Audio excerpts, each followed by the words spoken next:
تب کشتیوں کے بادشاہ کے حضور آرامی زبان میں عرض کی کہ اے بادشاہ، ابد تک جیتا رہ، اپنے خادموں سے خواب بیان کر اور ہم اس کی تعبیر کریں گے۔ بادشاہ نے کشتیوں کو جواب دیا کہ میں تو یہ حکم دے چکا ہوں کہ اگر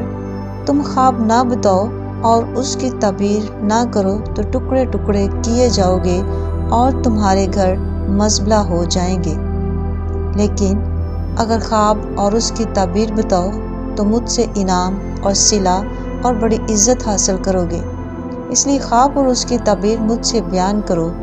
انہوں نے پھر عرض کی کہ بادشاہ اپنے خادموں سے خواب بیان کرے تو ہم اس کی تعبیر کریں گے۔ بادشاہ نے جواب دیا، میں خوب جانتا ہوں کہ تم ٹالنا چاہتے ہو، کیونکہ تم جانتے ہو کہ میں حکم دے چکا ہوں، لیکن اگر تم مجھ کو خواب نہ بتاؤ گے تو تمہارے لیے ایک ہی حکم ہے، کیونکہ تم نے جھوٹ اور ہلا کی باتیں بنائیں تاکہ میرے حضور بیان کرو کہ وقت ٹل جائے۔ بس خواب بتاؤ تو میں جانوں کہ تم اس کی تعبیر بھی بیان کر سکتے ہو۔ کشتیوں نے بادشاہ سے عرض کی کہ روح زمین پر ایسا تو کوئی بھی نہیں جو بادشاہ کی بات بتا سکے، اور نہ کوئی بادشاہ یا امیر یا حاکم ایسا ہوا ہے جس نے کبھی ایسا سوال کسی فالگیر یا نجومی یا کشتی سے کیا ہو، اور جو بات بادشاہ طلب کرتا ہے نہایت مشکل ہے، اور دیوتاؤں کے سوا جن کی سکونت انسان کے ساتھ نہیں، بادشاہ کے حضور کوئی اس کو بیان نہیں کر سکتا۔ اس لیے بادشاہ غضبناک اور سخت قہر آلودہ ہوا اور اس نے حکم کیا کہ بابل کے تمام حکیموں کو ہلاک کرے۔ سو یہ حکم جا بجا پہنچا کہ حکیم قتل کیے جائیں۔ تب دانیل نے اس کے رفیقوں کو بھی ڈھونڈنے لگے کہ ان کو قتل کرے۔ تب دانیل نے بادشاہ کے جلداروں کے سردار اریوب کو، جو بابل کے حکیموں کو قتل کرنے کو نکلا تھا، خردمندی اور عقل سے جواب دیا۔ اس نے بادشاہ کے جلداروں کے سردار اریوب سے پوچھا کہ بادشاہ نے ایسا سخت حکم کیوں جاری کیا؟ تب اریوب نے دانیل سے اس کی حقیقت کہی، اور دانیل نے اندر جا کر بادشاہ سے عرض کی کہ مجھے مہلت ملے تو میں بادشاہ کے حضور تعبیر بیان کروں گا۔ تب دانیل نے اپنے گھر جا کر حننیہ اور میشائیل اور عزریا اپنے رفیقوں کو اطلاع دی تاکہ وہ اس راز کے باب میں آسمان کے خدا سے رحمت طلب کریں کہ دانیل اور اس کے رفیق بابل کے باقی حکیموں کے ساتھ ہلاک نہ ہوں۔ پھر رات کو خواب میں دانیل پر وہ راز کھل گیا اور اس نے آسمان کے خدا کو مبارک کہا۔ دانیل نے کہا، خدا کا نام تا ابد مبارک ہو، کیونکہ حکمت اور قدرت اسی کی ہے۔ وہی وقتوں اور زمانوں کو تبدیل کرتا ہے، وہی بادشاہوں کو معزول اور قائم کرتا ہے، وہی حکیموں کو حکمت اور دانشمندوں کو دانش عنایت کرتا ہے، وہی گہری اور پوشیدہ چیزوں کو ظاہر کرتا ہے، اور جو کچھ اندھیرے میں ہے اسے جانتا ہے، اور نور اسی کے ساتھ ہے۔ میں تیرا شکر کرتا ہوں اور تیری ستائش کرتا ہوں، اے میرے باپ دادا کے خدا، جس نے مجھے حکمت اور قدرت بخشی، اور جو کچھ ہم نے تجھ سے مانگا تو نے مجھ پر ظاہر کیا، کیونکہ تو نے بادشاہ کا معاملہ ہم پر ظاہر کیا ہے۔ پس دانیل اریوب کے پاس گیا جو بادشاہ کی طرف سے بابل کے حکیموں کے قتل پر مقرر ہوا تھا، اور اس سے یوں کہا کہ بابل کے حکیموں کو ہلاک نہ کر، مجھے بادشاہ کے حضور لے چل، میں بادشاہ کو تعبیر بتاؤں گا۔ تب اریوب دانیل کو شتابدی سے بادشاہ کے حضور لے گیا اور عرض کی کہ مجھے یہودا کے اسیروں میں ایک شخص مل گیا ہے جو بادشاہ کو تعبیر بتا دے گا۔ بادشاہ نے دانیل سے، جس کا لقب بیلتشجر تھا، پوچھا، کیا تو اس خواب کو جو میں نے دیکھا اور اس کی تعبیر کو مجھ سے بیان کر سکتا ہے؟ دانیل نے بادشاہ کے حضور عرض کی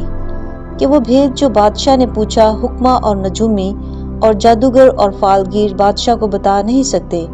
لیکن آسمان پر ایک خدا ہے جو راز کی باتیں آشکارا کرتا ہے، اور اس نے نبوکت نظر بادشاہ پر ظاہر کیا ہے کہ آخری ایام میں کیا وقوع میں آئے گا۔ تیرا خواب اور تیرے دماغی خیال جو تو نے اپنے پلنگ پر دیکھے یہ ہیں۔ اے بادشاہ، تو اپنے پلنگ پر لیٹا ہوا خیال کرنے لگا کہ آئندہ کو کیا ہوگا، سو وہ جو رازوں کا کھولنے والا ہے تجھ پر ظاہر کرتا ہے کہ کیا کچھ ہوگا، لیکن اس راز کے مجھ پر آشکار ہونے کا سبب یہ نہیں کہ مجھ میں کسی اور ذی حیات سے زیادہ حکمت ہے، بلکہ یہ کہ اس کی تعبیر بادشاہ سے بیان کی جائے اور تو اپنے دل کے تصورات کو پہچانے۔ اے بادشاہ، تو نے ایک بڑی مورت دیکھی، وہ بڑی مورت جس کی رونق بے نہایت تھی تیرے سامنے کھڑی ہوئی، اور اس کی صورت ہیبت ناک تھی۔ اس مورت کا سر خالص سونے کا تھا، اس کا سینہ اور اس کے بازو چاندی کے، اس کا شکم اور اس کی رانیں تانبے کی تھی، اس کی ٹانگیں لوہے کی اور اس کے پاؤں کچھ لوہے کے اور کچھ مٹی کے تھے۔ تو اسے دیکھتا رہا یہاں تک کہ ایک پتھر ہاتھ لگائے بغیر ہی کاٹا گیا اور اس مورت کے پاؤں پر جو لوہے اور مٹی کے تھا اور ان کو ٹکڑے ٹکڑے کر دیا۔ تب لوہا اور مٹی اور تانبا اور چاندی اور سونا ٹکڑے ٹکڑے کیے گئے اور تابستانی کھلیان کے بھوسے کی مانند ہوئے اور ہوا ان کو اڑا لے گئی، یہاں تک کہ ان کا پتہ نہ ملا، اور وہ پتھر جس نے اس مورت کو توڑا ایک بڑا پہاڑ بن گیا اور تمام زمین میں پھیل گیا۔ وہ خواب یہ ہے اور اس کی تعبیر بادشاہ کے حضور بیان کرتا ہوں۔ اے بادشاہ، تو شہنشاہ ہے جس کو آسمان کے خدا نے بادشاہی اور توانائی اور قدرت اور حشمت بخشی، اور جہاں کہیں بنی آدم سکونت کرتے ہیں اس نے میدان کے چرندے اور ہوا کے پرندے تیرے حوالہ کر کے تجھ کو ان سب کا حاکم بنایا ہے۔ وہ سونے کا سر تو ہی ہے، اور تیرے بعد ایک اور سلطنت برپا ہوگی جو تجھ سے چھوٹی ہوگی، اور اس کے بعد ایک اور سلطنت تانبے کی جو تمام زمین پر حکومت کرے گی، اور چوتھی سلطنت لوہے کی مانند مضبوط ہوگی، اور جس طرح لوہا توڑ ڈالتا ہے اور سب چیزوں پر غالب آتا ہے، ہاں جس طرح لوہا سب چیزوں کو ٹکڑے ٹکڑے کرتا اور کچلتا ہے، اسی طرح وہ ٹکڑے ٹکڑے کرے گی اور کچل ڈالے گی۔ اور جو تو نے دیکھا ہے کہ اس کے پاؤں اور انگلیاں کچھ تو کمہار کی مٹی کی اور کچھ لوہے کی تھی، سو اس سلطنت میں تفرقہ ہوگا، مگر جیسا کہ تو نے دیکھا کہ اس میں لوہا مٹی سے ملا ہوا تھا، اس میں لوہے کی مضبوطی ہوگی، اور چونکہ پاؤں کی انگلیاں کچھ لوہے کی اور کچھ مٹی کی تھی، اس لیے سلطنت کچھ قوی اور کچھ ضعیف ہوگی۔ اور جیسا تو نے دیکھا کہ لوہا مٹی سے ملا ہوا تھا، وہ بنی آدم سے آمیختہ ہوں گے، لیکن جیسے لوہا مٹی سے میل نہیں کھاتا، ویسے ہی وہ بھی باہم میل نہ کھائیں گے۔ اور ان بادشاہوں کے ایام میں خدا کا آسمان کا خدا ایک سلطنت برپا کرے گا جو تا ابد نیست نہ ہوگی، اور اس کی حکومت کسی دوسری قوم کے حوالہ نہ کی جائے گی، بلکہ وہ ان تمام مملکتوں کو ٹکڑے ٹکڑے اور نیست کرے گی اور وہی ابد تک قائم رکھے گی۔ جیسا تو نے دیکھا کہ وہ پتھر ہاتھ لگائے بغیر ہی پہاڑ سے کاٹا گیا، اور اس نے لوہے اور تانبے اور مٹی اور چاندی اور سونے کو ٹکڑے ٹکڑے کیا۔ خدا تعالیٰ نے بادشاہ کو وہ کچھ دکھایا جو آگے کو ہونے والا ہے، اور یہ خواب یقینی ہے اور اس کی تعبیر یقینی۔ تب نبوکت نظر بادشاہ نے منہ کے بل گر کر دانیل کو سجدہ کیا اور حکم دیا کہ اسے ہدیہ دے اور اس کے سامنے بخور جلائیں۔ بادشاہ نے دانیل سے کہا، فی الحقیقت تیرا خدا معبودوں کا معبود اور بادشاہوں کا خداوند بھیدوں کا کھولنے والا ہے، کیونکہ تو اس راز کو کھول سکا۔ تب بادشاہ نے دانیل کو سرفراز کیا اور اسے بہت سے بڑے بڑے تحفے عطا کیے، اور اس کو بابل کے تمام صوبوں پر فرمانروائی بخشی اور بابل کے تمام حکیموں پر حکمرانی عنایت کی۔ تب دانیل نے بادشاہ سے درخواست کی، اور اس نے صدرک اور میشک اور عبدنجو کو بابل کے صوبہ کی کارپردازی پر مقرر کیا، لیکن دانیل بادشاہ کے دربار میں رہا۔ آمین۔ دانیل نبی کی معرفت، اس کا تیسرا باب۔ نبوکت نظر بادشاہ نے ایک سونے کی مورت بنوائی جس کی لمبائی 60 ہاتھ اور چوڑائی 6 ہاتھ تھی، اور اسے ترا کے میدان صوبہ بابل میں نصب کیا۔ تب نبوکدنضر بادشاہ نے لوگوں کو بھیجا کہ ناظموں اور حاکموں اور سرداروں اور قاضیوں اور خزانچیوں اور مشیروں اور مفتیوں اور تمام صوبوں کے منصبداروں کو جمع کریں تاکہ وہ اس مورت کی تقدیس پر حاضر ہوں جس کو نبوکدنضر بادشاہ نے نصب کیا تھا۔ تب ناظم اور حاکم اور سردار اور قاضی اور خزانچی اور مشیر اور مفتی اور صوبوں کے تمام منصبدار اس مورت کی تقدیس کے لیے جسے نبوکدنضر بادشاہ نے نصب کیا تھا جمع ہوئے، اور وہ اس مورت کے سامنے جس کو نبوکدنضر نے نصب کیا تھا کھڑے ہوئے۔ تب ایک مناد نے بلند آواز سے پکار کر کہا، اے لوگو، اے امتوں، اے مختلف زبانیں بولنے والوں، تمہارے لیے یہ حکم ہے کہ جس وقت کرنا اور نے اور ستار اور رباب اور بربط اور جگانا اور ہر طرح کے ساز کی آواز سنو تو اس سونے کی مورت کے سامنے جس کو نبوکدنضر بادشاہ نے نصب کیا ہے گر کر سجدہ کرو،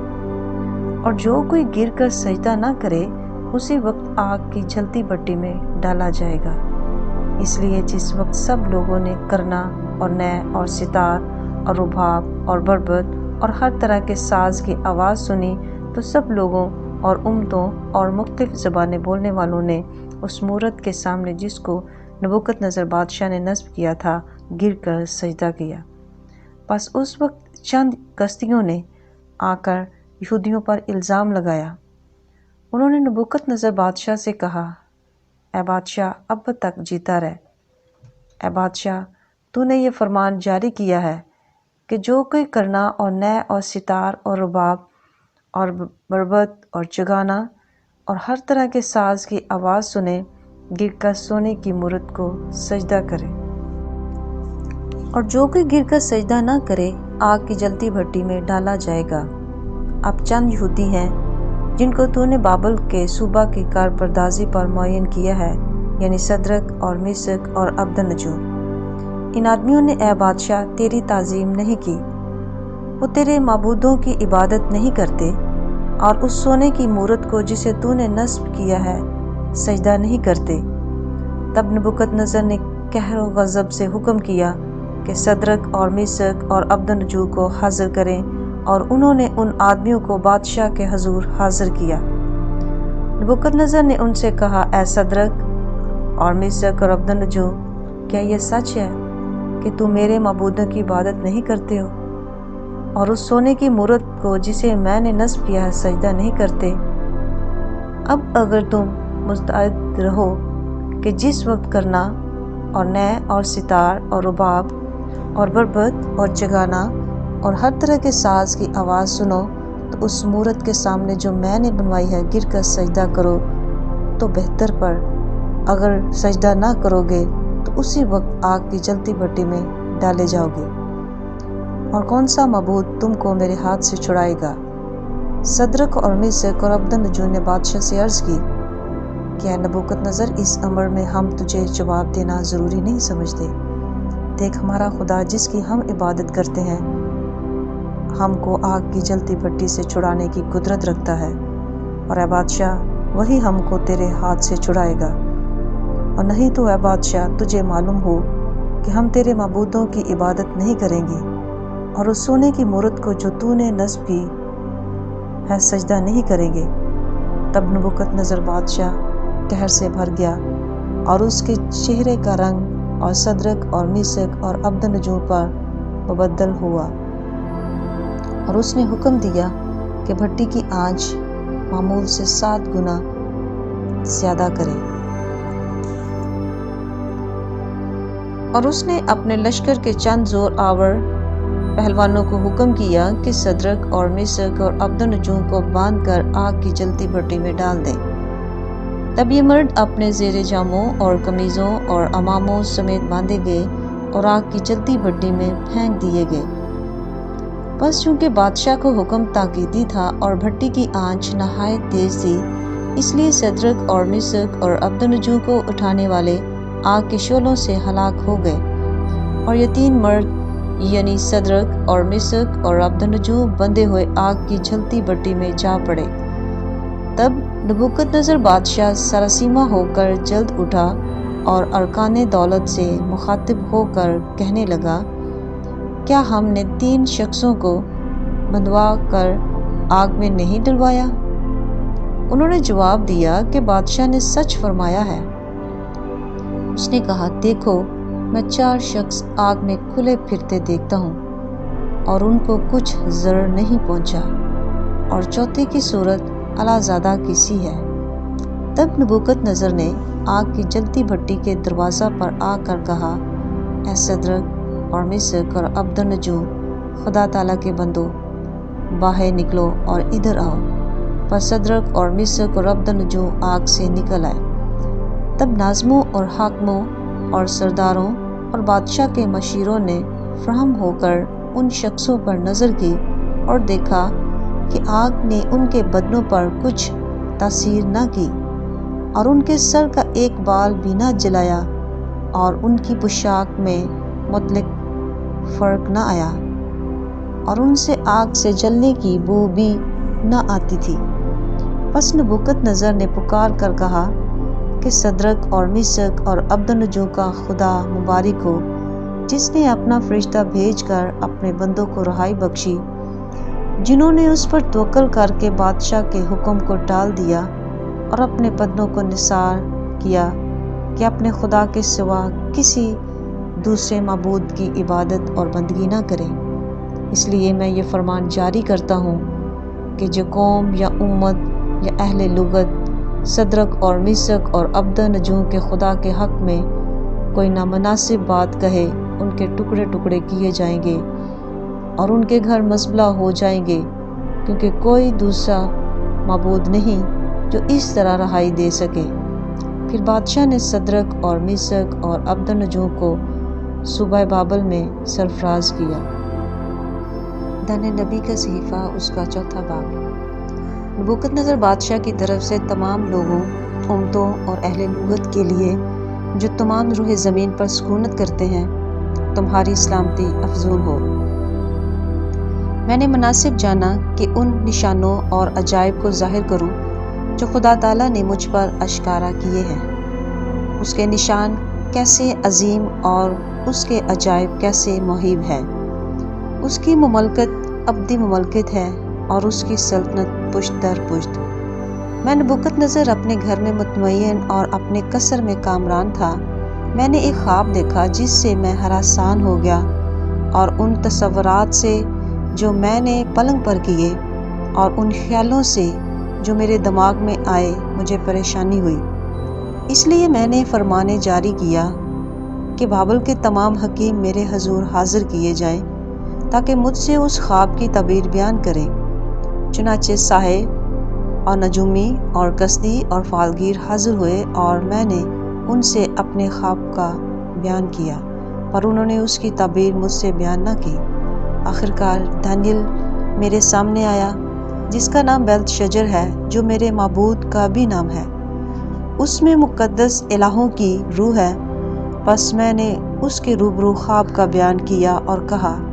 اے بیلتشجر، ساحروں کے سردار، چونکہ میں جانتا ہوں کہ مقدس الہوں کی روح تجھ میں ہے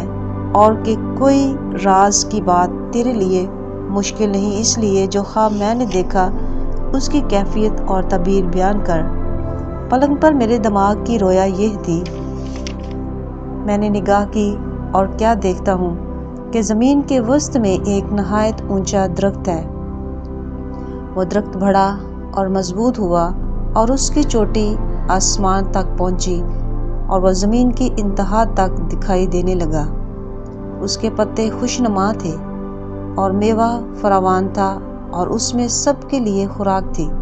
میدان کے چرندے اس کے سایہ میں اور ہوا کے پرندے اس کی شاخوں پر بسیرا کرتے تھے، اور تمام بشر نے اس کی پرورش پائی۔ میں نے اپنے پلنگ پر اپنی دماغی رویا پر نگاہ کی اور کیا دیکھتا ہوں کہ ایک نگہبان، ہاں ایک قدوسی آسمان سے اترا۔ اس نے بلند آواز سے پکار کر یوں کہا کہ درخت کو کاٹو، اس کی شاخیں تراشو اور اس کے پتے جھاڑو اور اس کا پھل بکھیر دو۔ چرندے اس کے نیچے سے چلے جائیں اور پرندے اس کی شاخوں پر سے اڑ جائیں، لیکن اس کی جڑوں کا کندہ زمین میں باقی رہنے دو۔ ہاں لوہے اور تانبے کے بندھن سے بندھا ہوا میدان کی ہری گھاس میں رہنے دو، اور آسمان کی شبنم سے تر ہو اور اس کا حصہ زمین کی گھاس میں حیوانوں کے ساتھ ہو۔ اس کا دل انسان کا دل نہ رہے، بلکہ اس کو حیوان کا دل دیا جائے اور اس پر 7 دور گزر جائیں۔ یہ حکم نگہبانوں کے فیصلہ سے ہے اور یہ امر قدوسیوں کے کہنے کے مطابق ہے، تاکہ سب ذی حیات پہچان لے کہ حق تعالیٰ آدمیوں کی مملکت میں حکمرانی کرتا ہے اور جس کو چاہتا ہے اسے دیتا ہے، بلکہ آدمیوں میں سے ادنا آدمی کو اس پر قائم کرتا ہے۔ میں نبوکت نظر بادشاہ نے یہ خواب دیکھا ہے۔ اے بلتشجر، تو اس کی تعبیر بیان کر، کیونکہ میری مملکت کے تمام حکیم مجھ سے اس کی تعبیر بیان نہیں کر سکتے، لیکن تو کر سکتا ہے کیونکہ مقدس الہوں کی روح تجھ میں موجود ہے۔ تب دانیل، جس کا نام بیلتشجر ہے، ایک سائے تک سراسیمہ رہا اور اپنے خیالات میں پریشان ہوا۔ بادشاہ نے اس سے کہا، اے بیلتشجر، خواب اور اس کی تعبیر سے پریشان نہ ہو۔ بیلتشجر نے جواب دیا، اے میرے خداوند، یہ خواب تجھ سے کینہ رکھنے والوں کے لیے اور اس کی تعبیر تیرے دشمنوں کے لیے ہو۔ وہ درخت جو تو نے دیکھا کہ بڑا اور مضبوط ہوا اور جس کی چوٹی آسمان تک پہنچی اور زمین کی انتہا تک دکھائی دیتا تھا، جس کے پتے خوشنما تھے اور میوہ فراوان تھا، جس میں سب کے لیے خوراک تھی اور جس کے سایہ میں میدان کے چرندے اور شاخوں پر ہوا کے پرندے بسیرا کرتے تھے۔ اے بادشاہ، وہ تو ہی ہے جو بڑا اور مضبوط ہوا، کیونکہ تیری بزرگی بڑی اور آسمان تک پہنچی اور تیری سلطنت زمین کی انتہا تک۔ اور جو بادشاہ نے دیکھا کہ ایک نگہبان، ہاں ایک قدوسی آسمان سے اترا اور کہنے لگا کہ درخت کو کاٹ ڈالو اور اسے برباد کرو، لیکن اس کی جڑوں کا کندہ زمین میں باقی رہنے دو، بلکہ اسے لوہے اور تانبے کے بندھن سے بندھا ہوا میدان کی ہری گھاس میں رہنے دو، کہ وہ آسمان کی شبنم سے تر ہو، اور جب تک اس پر 7 دور گزر نہ جائیں اس کا بکھرا زمین کے حیوانوں کے ساتھ ہو۔ اے بادشاہ، اس کی تعبیر اور حق تعالیٰ کا وہ حکم جو بادشاہ میرے خداوند کے حق میں ہوا ہے یہی ہے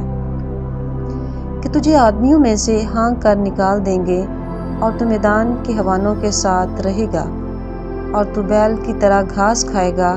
اور آسمان کی شبنم سے تر ہوگا، اور تجھ پر 7 دور گزر جائیں گے۔ تب تجھ کو معلوم ہوگا کہ حق تعالیٰ انسان کی مملکت میں حکمرانی کرتا ہے اور اسے جس کو چاہتا ہے دیتا ہے۔ اور یہ جو انہوں نے حکم کیا کہ درخت کی جڑوں کے کندہ کو باقی رہنے دو، اس کا مطلب یہ ہے کہ جب تو معلوم کر چکے گا کہ بادشاہی کا اقتدار آسمان کی طرف سے ہے، تو تو اپنے سلطنت پر پھر قائم ہو جائے گا۔ اس لیے بادشاہ، تیرے حضور میری صلاح قبول ہو، اور تو اپنی خطاؤں کو صداقت سے اور اپنے بدکرداری کو مسکینوں پر رحم کرنے سے دور کر۔ ممکن ہے کہ اس سے تیرا اطمینان زیادہ ہو۔ یہ سب کچھ نبوکت نظر بادشاہ پر گزرا، اور 1 سال کے بعد وہ بابل کے شاہی محل میں ٹہل رہا تھا۔ بادشاہ نے فرمایا، کیا یہ بابل اعظم نہیں جس کو میں نے اپنی توانائی کی قدرت سے تعمیر کیا ہے کہ دارالسلطنت اور میرے جاہ و جلال کا نمونہ ہو؟ بادشاہ یہ کہہ ہی رہا تھا کہ آسمان سے آواز آئی کہ اے نبوکت نظر بادشاہ، تیرے حق میں یہ فتویٰ ہے کہ سلطنت تجھ سے جاتی رہی اور تجھے آدمیوں میں سے ہانک کر نکال دیں گے، اور تو میدان کے حیوانوں کے ساتھ رہے گا اور بیل کی طرح گھاس کھائے گا، اور 7 دور تجھ پر گزریں گے۔ تب تجھ کو معلوم ہوگا کہ حق تعالیٰ آدمیوں کی مملکت میں حکمرانی کرتا ہے اور جسے چاہتا ہے اسے دیتا ہے۔ اسی وقت نبوکت نظر بادشاہ پر یہ بات پوری ہوئی، اور وہ آدمیوں میں سے نکالا گیا اور بیلوں کی طرح گھاس کھاتا رہا، اور اس کا بدن آسمان کی شبنم سے تر ہوا، یہاں تک کہ اس کے بال عقاب کی